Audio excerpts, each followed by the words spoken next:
We're very lucky to have an outstanding person with us today, Terry Bracy, B-R-A-C-Y.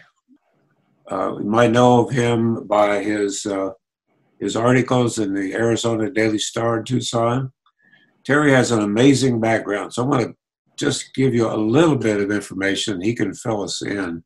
Okay, Terry grew up in St. Louis, went to St. Louis University, where he was majored in political philosophy and also creative writing, which is interesting. He went to the University of Arizona, graduated in 1966, political science. In 1966, Terry went to Washington, became an assistant to Morris Udall, which he did for 10 years. Morris Udall ran for president, and Terry ran that campaign. Is that right, Terry? Unsuccessfully, yes. Unsuccessfully, but he tried, and he became Udall's advisor. Terry also has been an advisor to 4 different presidents, was an assistant secretary of transportation. He's been a guest lecturer at different universities. He's written for various newspapers, etc., like the Arizona Daily Star, the St. Louis Post-Dispatch, the New York Times, Washington Post, and other places. He's also has had a consulting firm since 1981. So other than that, he hasn't done much. So Terry, can you fill us in, kind of start from the beginning, and then give us some information, how you think things are going? Go ahead. Well, thanks so much. Thanks for the invitation. I appreciate it. And I'm always happy to talk to fellow Democrats about the world. I like to talk to Republicans too. And like you, I'm very interested in where the country's headed. I was a kid who grew up in St. Louis, Irish Catholic. I had to study and eventually became a pretty good student. And when I was finished with my undergraduate work, I worked my way out. I worked 40 hours a week to put myself through college. I took the scholarship furthest away from St. Louis for graduate school. I just wanted to get away, see the world. I ended up in Tucson, Arizona, where I was at the top of my graduate class, and then they sent me to Washington on American Political Science Association fellowship. And that was in the winter of 1965. And that was the 89th Congress, Medicare, aid to education, civil rights, the whole end of the Roosevelt agenda was being played out in that Congress, and I was a fly on the wall. And I remember this one occasion where Mo, who was always very good about bringing young people around and teaching them, he brought me to a special session of the Rules Committee where they were considering a rule to put the Medicare bill on the floor.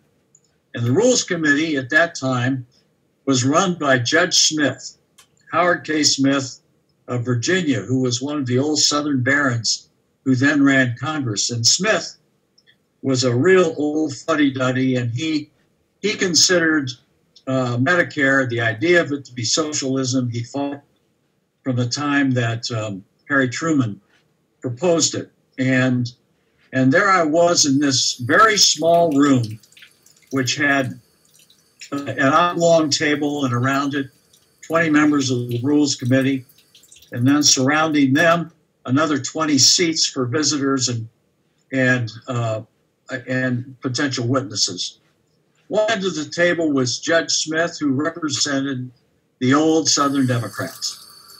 And at the other end of the table was a man from Arkansas named Wilbur Mills, who was a brilliant chairman of the Ways and Means Committee, and himself what you would call a new Southern Democrat. And at that table, as he presented, without a note in front of him, this highly complicated Medicare bill, you see the scowl on Judge Smith's face. It's a scar out of his mouth. And he felt that Mills was betraying the South. And by the time that rule was approved, I sat there and I witnessed cracking of the Southern Democratic Coalition in the House of Representatives. It was a historic moment. I didn't know it then, but I know it now. And what really sort of has captured me over time, as I've been in this business for a long time, is the rhythms of American politics and how it works. What I didn't know then was that I was at the end of an era. I was arriving as a young kid with Mo at the end of really what was the FDR agenda, where all these things were accomplished in one grand crescendo in the 89th Congress. And then, even after Barry Goldwater had been defeated, so within 6 years, we have a Republican president, beginning of the conservative reaction. That conservative reaction, in my view, and I've written about this in the Star, has lasted 40 years. It was headlined by Reagan, but really begun by Nixon, interrupted by Watergate. But even Jimmy Carter, President Carter, who I worked for, he was basically a conservative in many, many respects. He deregulated everything but fire, wind, and water. You know, all the transportation deregulated. I had to lead that, and I didn't really feel very good about it. But anyway, the conservative era, in my view, came to an end with George Bush, second George Bush. The Republicans had really accomplished over 40 years everything that they dreamed they could. They had, for years, and they had tax cuts galore. Tax rates were as low as you could imagine.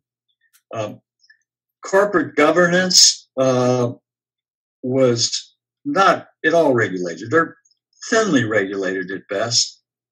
That we had this aggressive foreign policy, which, in my view, was a disaster. Certainly, the wars in the Middle East. But all of these things had gone forward, and the Republicans had really run out of things to do. And the proof of the pudding, a pay raise at the cost of the next generation that nobody wanted or needed. That tax bill was a joke. So what happened is, I think we came to the end of a conservative era, and Trump was an accidental president who came in on the back of resentment, classes of people who'd been left behind economically, and that's a problem for the Democrats. And it was a real terrible thing, I think, in the Clinton era. The resentment, the fact that we had a candidate for president who was a breakthrough and that it was a woman, that person had to be very, very popular to get through. And of course, Hillary Clinton, for all her brilliance, and I'm a fan of hers, I know her, she just wasn't a very good candidate. And they ran a terrible campaign, took things for granted. But in any event, so that era was extended unnaturally, in my view. And that's why we're sitting with all this chaos today. Biden has been elected, and that should be the beginning of a new progressive era. But of course, in the midst of all these shenanigans, we have really lost our base of power in the states and the legislatures and so on. I loved, and I do, Barack Obama. He's a real hero in many ways of mine. But he was not really that good a president, to tell you the truth. I mean, look at what happened to the Democratic Party during his presidency. We lost everything. Not just the Congress, but he had no interest in pursuing party organization at the state and local level where the real power is generated. And as a result, we now go into the redistricting, and the legislatures throughout the country are Dominicans who are going to try to gerrymander themselves into yet another era, undeserved in national attention, undeserved by national opinion, but still by manipulating the rules, they are going to try to propel themselves into power further. So that's kind of where I think we are today. At least that's my view of where we are historically. Trump was an accident. I read Paul's columns about Trump, and I found them enlightening. I found a lot to agree with. I'm a bad guy. And I think, I've lived long enough to see that these attachments to political figures, they ebb over time. And I think Trump, he can keep the band playing for a while, but I think, it'll start to get away from him. But the thing I worry about is I see behind him, I see these Republican leaders who are willing to attach their entire future to a lie. And I don't know how to deal with that. I really don't. That's in the realm of psychiatry, not politics. But it is a very dangerous thing for our country. And I don't really know quite how we're going to deal with it, except by winning elections. And I think as we go into 2022, in many ways, it's stacked against us. Traditionally, presidents lose seats, and immediately after their victories, they lose seats. There's a regression. And the Republicans are very busy drawing districts and making things as tough as possible for us to succeed. That doesn't mean we can't succeed. It just means it's going to be a lot harder. And so I admire all of you and the fact that you're meeting, you're talking, you're dedicated, you're focusing. And I really salute you. You've got my respect, and that's what it takes. Yeah, started my wife Nancy, who was a passionate Democrat, and there was a day when we used to run presidential campaigns, and now we walk precincts. But that's what we got to do. We got to get out there. We have to beat them. Now, one other thing I feel compelled to say, because I've run a lot of campaigns. I ran most campaigns, and I've been involved in 4 presidential campaigns, including running the Western states and won all of them, lost them, but ran them nonetheless. And I know how it works. The Republicans are extremely adept at using public relations and in the communications world. And we are not. I don't know whether it's our tendency to listen, to talk to people, to try to moderate, to try to be sensitive, to try to do the good things. But politics is a tough, tough business. And we've got to win some elections here. And I'm really concerned that we lost, 7 or 8 or 9 crucial seats in Congress in this last election because we allowed the faculty lounge to take over our rhetoric. This woke culture and all that, good about it, but defunding the police, that costs us seats. And the idea that we allow this to happen. I was listening to AOC being interviewed by David Axelrod, and so he went after her on this idea. Well, what about this defunding police? She said, David, I never said that. I don't believe in it. It's crazy. And yet we're stuck with it. So we have really got to up our game in communications, in political communications. And I think that's really ought to be a central focus of your work. And as I see this comedy going on in the Arizona legislature, it's almost hard to believe. And yet we realize that if we don't confront it with very effective arguments and facts and entertaining kind of ways of telling our story, these crazy people are going to be in control. Now, one final thing I'll say before questions, unless I've bored you enough. At the end of the day, if we have the presidency, there isn't a lot they can do to wreck the country. The executive branch is so powerful. It has the national police forces, it has the military, it has all of those things. And the idea that we got through 4 years without her, thank God he didn't know what to do with it.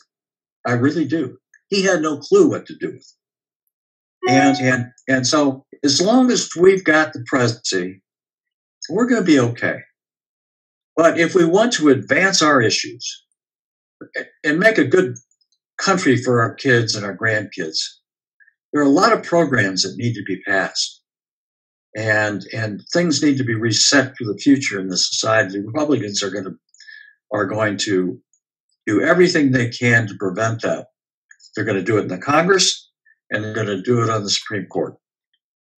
The court, a lot of the headlines later in the year will be turning towards the court, not just Roe v. Wade, voting rights, but also there's something called the Chevron case, which not many people know about.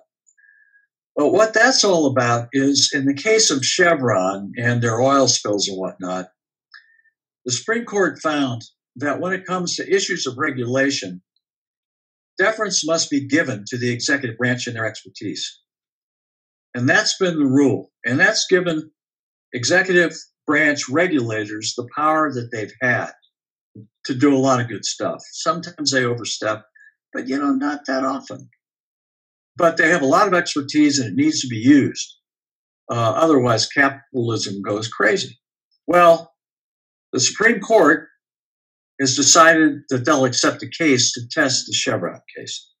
So what this could be is they'll try to restrict the power of the executive because they know how powerful it is. Where that goes, I don't know. But these are all things that are in play, and the Republicans are going to use their bases, and they do so with great effectiveness. Let me leave you with one of Mo Udall's favorite jokes. And where's the humor gone, huh? He came back from Europe one day, one trip, talking about Aer Lingus. Said, plane takes off out of Shannon, Aer Lingus, you get up, you get to 20,000 feet, there's a rattling on, and oh my God, the pilot comes on. He said, ladies and gentlemen, I'm sorry to tell you that we've lost an engine. We're going to fly ahead, try to make a landing up here a ways, but will all those who can swim kindly get on the right-hand side of the airplane, and all those who can't get on the left?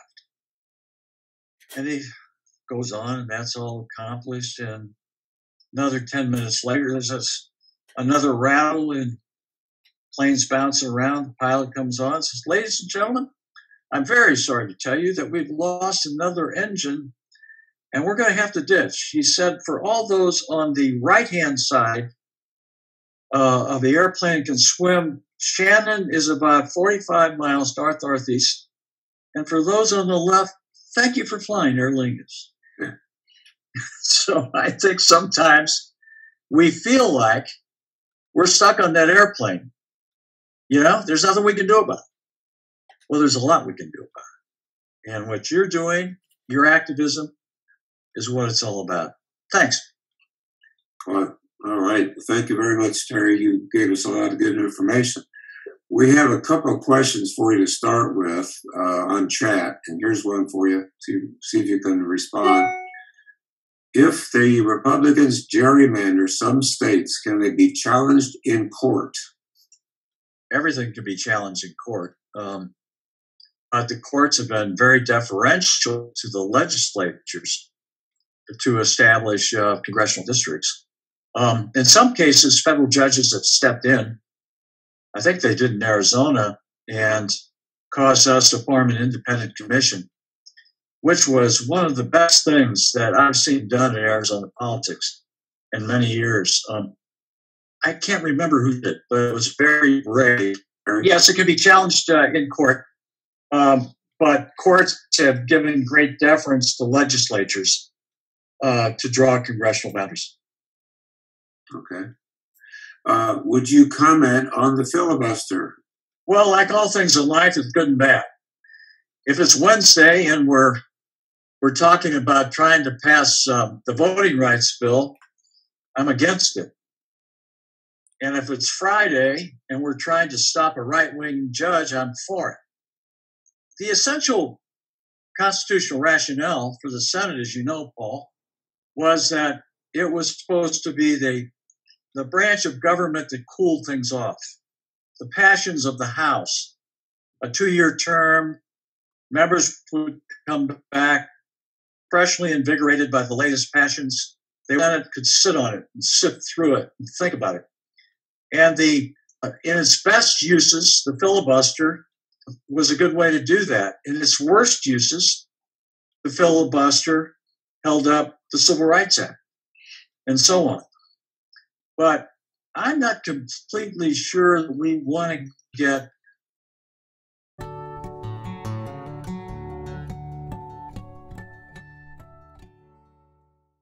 Do you think that DNC has any power to assist in the campaigns? Well, they should. I'm not a real DNC kind of guy. When I ran most campaigns, we ran them by ourselves. You know, a national party organization that worked what you hope to have. I haven't really been involved with the DNC in years, and so I'm not really in a position to comment on how good they are or how good they're not. I don't know. Okay. I think they raise a lot of money, but I don't think sometimes the money translates into what you'd like to see. Okay. There's George has a question. Go ahead, George. Question for you, Terry. Should the Supreme Court be enlarged with more than 9 than they have now? I struggle with that. I think we're going to have to go a ways down the road before we see how disruptive this court is. It's a funny thing about courts, even though right now it's populated by a conservative majority. Conservatives sometimes, when they get on the court, like Paul Stevens, for example, have a way of drifting. The reality of the cases that come before them sometimes cause them to drift more towards moderation.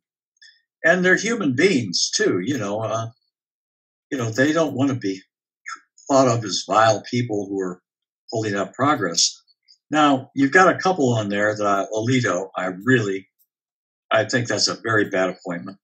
I think actually Kavanaugh is really a politician. And with the beating he took in his confirmation, and no, I don't know, really Kavanaugh, no, I met him, I don't really know him, but I hear that he's a very social person and likes to be liked and so on. I would think that Kavanaugh might be a possible, like John Roberts, who is, I think, substantially moderated during his time on the court. I'm hoping that some of our older justices, would quit and let Joe Biden appoint somebody during this 2-year period where we've got the Senate. But you know what I really don't like? I don't like lifetime appointments. I think Supreme Court justices should be appointed for a term of 15 years and then replaced. I'm going to read Pat Sharp's question, but I'm not sure, Pat. You may have to explain it to us.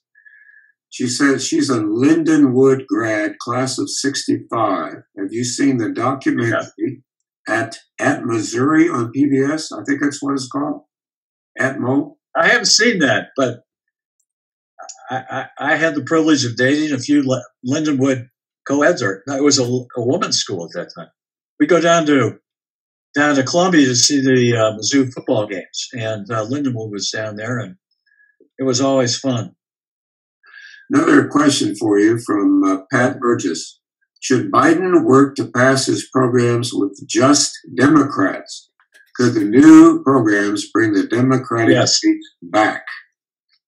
Yes. Shouldn't waste 15 minutes trying to compromise with the Republicans. They won't do it. That's been my advice to everybody I know. I've just told them, forget it. I saw them play this game with President Obama. I'll tell you, I've represented here in Washington, had the privilege of representing Tucson since 1981 when we opened our firm. And through the years, I've known the delegations very well. But Bob Walkup was elected mayor, Republican, and I went to Capitol Hill with him to see if we could get some support for a project. We wanted to build a streetcar in Tucson, and we walked into the office of a senator who should be helpful, who told us that he had just left a caucus of the Republican senators, and that they had that he really couldn't help us. He couldn't help Arizona, couldn't help Tucson, because they decided that as a strategy, they're just going to oppose everything that President Obama proposed. That was their strategy, and so he couldn't help us. How do you like that? Never heard that from Barry Goldwater. Oh, no. No. Here's another one for you. Please elaborate on those things you believe the Republicans are good at in terms of political communication, beside lying, and what in particular is it that the Democrats need to be better at doing? First of all, we need to purchase media properties and compete with them in ownership of media properties. We need to take control. We have so much creative talent in the Democratic Party, and we need to get teams of highly talented social media people and get them working on messages and creative ways to go at new voters, to attack Republicans, to unveil lies. But basically what the Republicans did was they came to town after Water. Their plan was to buy up media properties, to start talk radio, to preach the Republican message. They came to town and created so-called think tanks, which were propaganda machines, not like Brookings, for example, or Carnegie, not the traditional ones, but basically, and they worked it very cleverly. But what they did was they took control of the media while we slept. And then they deregulated the media once they got a hold of the FCC, so that the fairness doctrine was gone, in equal time. And all the basic principles that ruled American politics were out the door. So, we have a lot of money, Democratic Party. We need to own media properties. We need to train talk show hosts, presenters, and people who can operate very effectively and creatively on the new media. Do you know Steve Schmidt, who ran McCain's campaign? I met him, yeah. What do you think of that Republican group that went after Trump during the election? I gave him some money. What was the name of that group? Do you remember? Did you mean the Lincoln Project? Lincoln Project. Yeah, the Lincoln Project, right. So what do you think of that method? Well, I don't think it was very effective, but it was always nice to read nasty things with Republicans talking about Republicans. Yes. But I think mostly it was used to promote the people involved. It was very satisfying. Very satisfying, but I'm not sure it moved any votes. Here is another question from Nancy. And many places in the country have no other options than watching and hearing conservative media, she said. That's right. Which is why Democratic interests and liberal interests need to buy up media and populate it with new young talent. You got to fight fire with fire. You can't whine all the time. You got to get in the fight, like you people are doing. Lying doesn't seem to bother the Republican side at all, does it? I mean, they just use whatever they need to use. Fear, xenophobia, etc. If you read history, and I know all you have, well, what we know is that every fascist government starts by attacking the media and rewriting what is true and what isn't true. The day that this aide of Trump started talking about the alternative is the day I knew we were in big trouble. And lies, lies, lies, lies. But, people believe lies. And if you don't counter them, vociferously, and look at the whole Republican establishment, it's caved to this. It's pathetic, but dangerous. Right. This is another question. Does MSNBC serve the Democratic interest, do you think? Yeah, it's better than not having, a station that kind of speaks to the club. But I don't know. I don't watch it. I think it's kind of tiresome. But still, they've got some talent. They've got some talent, and I'm glad people there are kind of standing up for the Democrats. But I don't know how effective it is. It just seems like some of our methods are tired. They're lacking real breakthrough creativity. We have a lot of talent. What are we doing with it? I'm going to ask you something personal about your time in Washington when you were the assistant to the Secretary of Transportation. Can you explain how much of the time that would take for you to stay up on things? How much time per day, per week, per month, per year to do that? How much effort does it require in a situation in that kind of a job? Do we understand that here as regular people? No. How could you? It's very intense. So, it's 24/7. Go to work in the morning. Sometimes you have a 7:30 meeting at the White House, and I'm a runner, so I'd be up at 5 running. So on. You get to your meeting at the White House. You get to your office. You have appointments and 15-minute segments from. And the transportation industry at that point was in chaos, and we were going through deregulation, and so you'd meet with everyone from the auto executives to the rail people, the airline presidents, whatnot. And then I usually used to finish in the office around 7. I kind of avoided the social circuit, which may have been something of a mistake. It's kind of important to get around here. Nancy and I are not naturally people who like to go out and schmooze. So I didn't do a lot of that, but I'd get home for dinner about 7:30, and then I'd read my papers till about 9:30, 10 o'clock at night, try to get to bed. But then, if it was my week to monitor we had the Coast Guard under us at that point. And there was a lot of traffic with escapees from Cuba, and also drug traffic and other kinds of foreign intervention going on. And so 2 o'clock in the morning, you get a call from a duty officer aboard ship. Can I board this vessel? Blah, blah, blah. They need permission. And you have to go through the facts, So it's enervating is what it is. It's really a young person's game. But hopefully I have enough wisdom. I had the benefit of having been mentored by one of the great men in American politics, Morris Udall. If you go to the Visitor Center at the U.S. Capitol, you'll see that they've set up a display where they honor 10 of the greatest members of Congress ever. And historians picked him as one.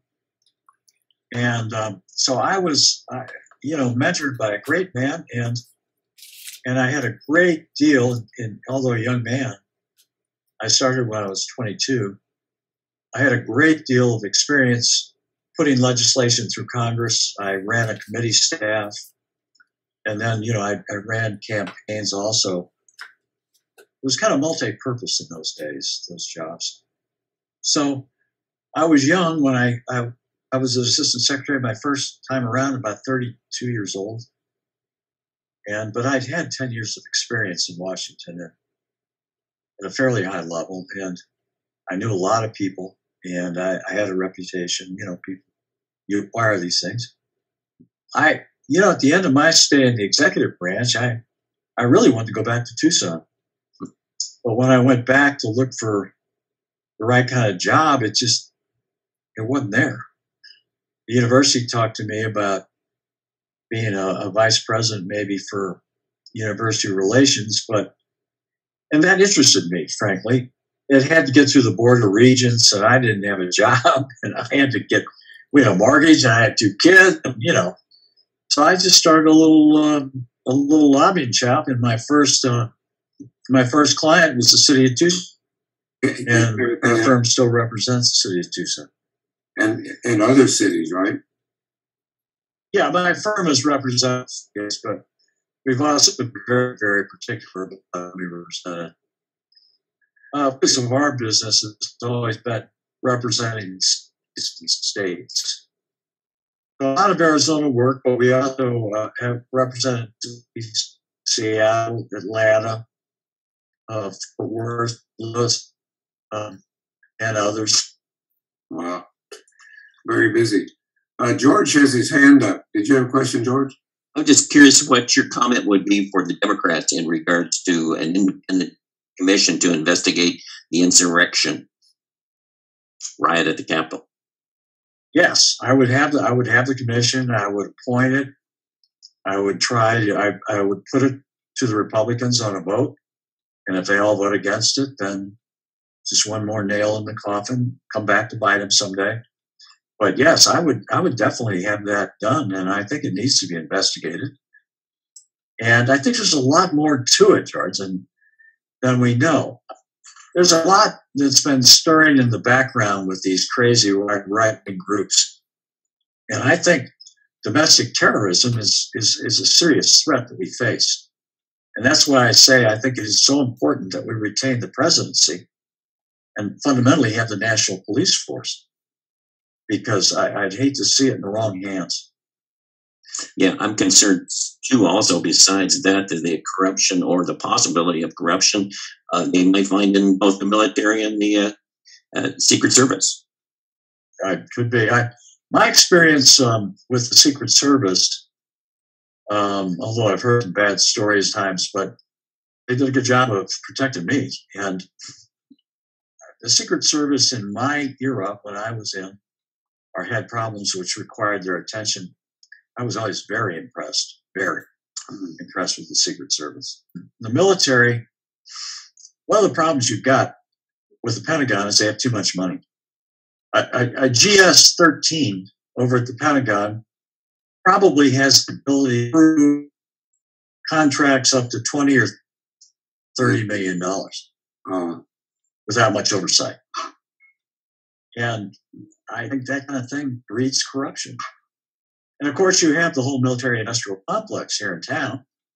One of the jobs I was offered when I left Carter administration was to run the Washington office for United Technologies. Actually, Pratt & Whitney aircraft. It was a lovely opportunity. Didn't have any money. Nancy and I were, out of debt. I think we had a couple $100 in the bank. Could have had a membership in Congressional Country Club and a nice big salary. And I figured out what the job was. And what the job was to sell to the military. It was to sell engines for fighter aircraft to the military. And that's fine. That's good. Somebody else could do that, though. But what I became more aware of than I had been was how deep this goes and how widespread is this whole system. It's no wonder it's hard to get out of war. Too many people depend on it. Terry, I got 3 more chat questions for you. All right. Do you see any figures in the Democratic Party who might lead us in fighting back in the media? I like this guy, Tim Ryan, in Ohio. He's a big, tough athlete, not afraid of things. I'm not sure he's got the real media presence, but he might. I liked him. Some of the people I saw in the impeachment impressed me a great deal. Adam Schiff impresses me a lot. I don't know, though. I tend to look outside for presidential candidates. I don't have anybody named right now. But I will say this.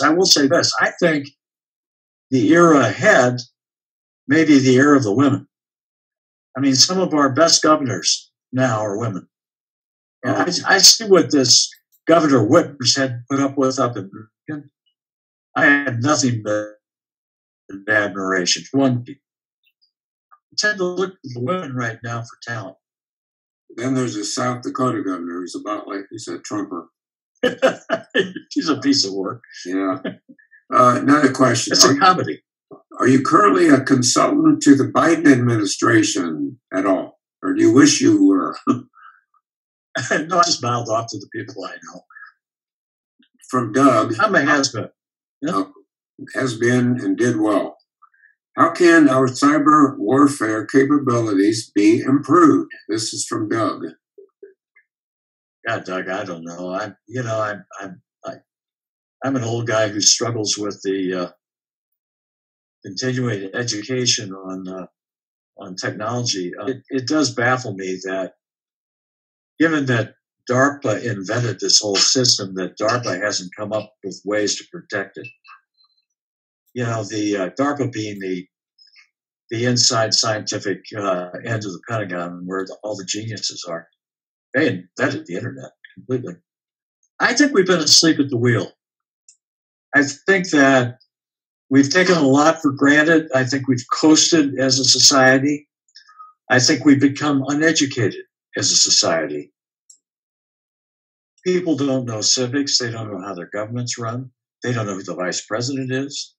So many of our technology people sit in their garages trying to invent something that's going to make them rich at age 28. Mm-hmm.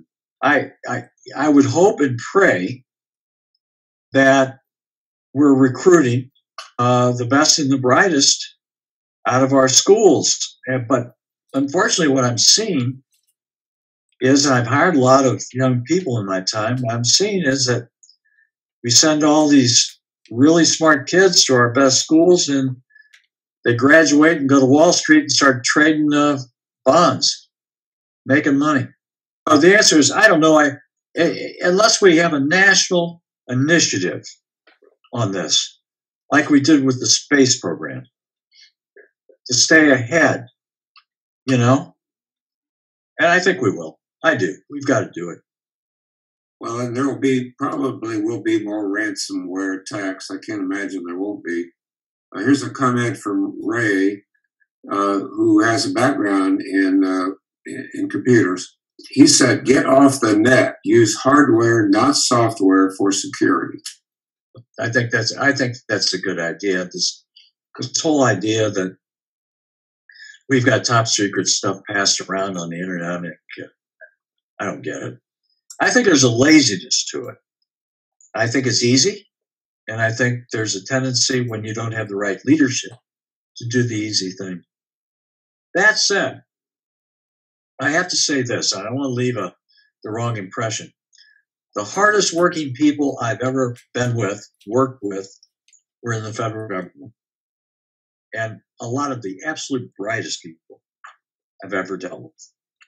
The people in our I know many in the CIA have had careers and whatnot.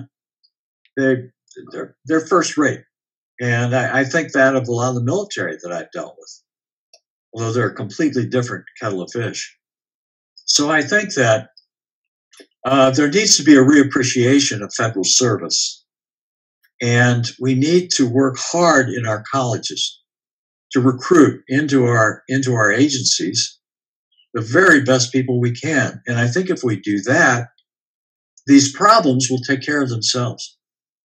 Is there any reason Republicans would want bipartisanship? I mean, to help the country, really? Or does that hurt them to be bipartisan? Well, I think you look at the violence scene in the Arizona legislature. Politicians will get them elected. Some are better than that. They rise above it.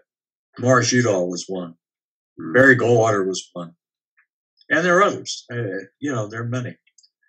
But fewer and fewer today. And I think in the Republican Party, it's just clear that they're in an era where they'll do anything to stay in power. And if it means living on a lie, it means being servile to Donald Trump, No, I don't think they're going to be bipartisan because they don't get rewarded for it at the polls. Right. Jeff Flake tried to, Jeff, who I always thought was to the right of Ivan the Terrible, you know, he turns out to be a guy who just can't live with a lie, you know, and so they kick him out of office. That's what they did. That's what they've done to Liz Cheney. You think that vote was close? No. It's amazing to me because the pundits that you get in this life. I was listening the other day to a podcast, and I'm trying to remember Karl Rove.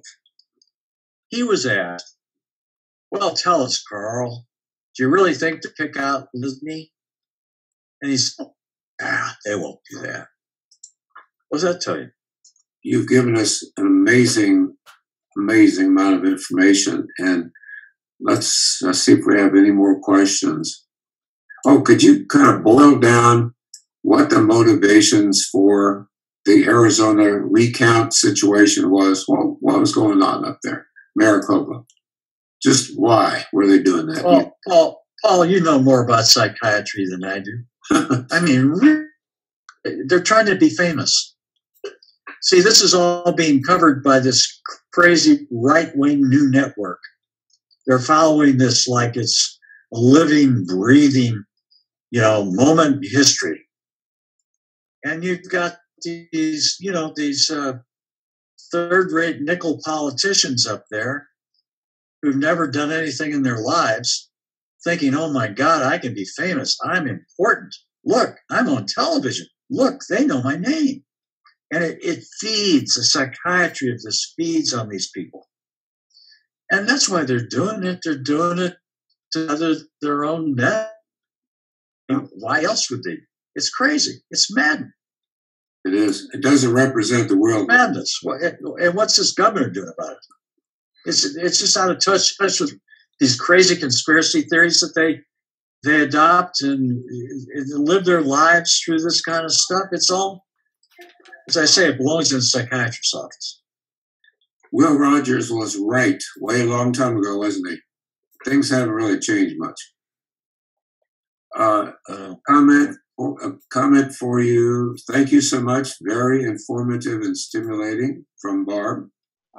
Thank you, Barb. So, George, did you want to say something? We'll just kind of begin to wrap it up. Gary, thank you very much. Yes, it's been very enlightening to get to hear all the stuff that you've been involved in over the years and some good advice going on down the road. So thank you for all your insight. Paul, is there anything else you'd like to add? Yes. Terry, when's your next column? I'm writing one right now. And the title is Biden's Washington. It's just kind of a period piece, what it feels like, kind of a letter from Washington. And I was going to say, does it feel different in Washington than it did before the election? Yeah. It does feel different. One of the things one of my observations is it's like the difference between the howl of these electric lawnmowers and the subtle beat of the cicada.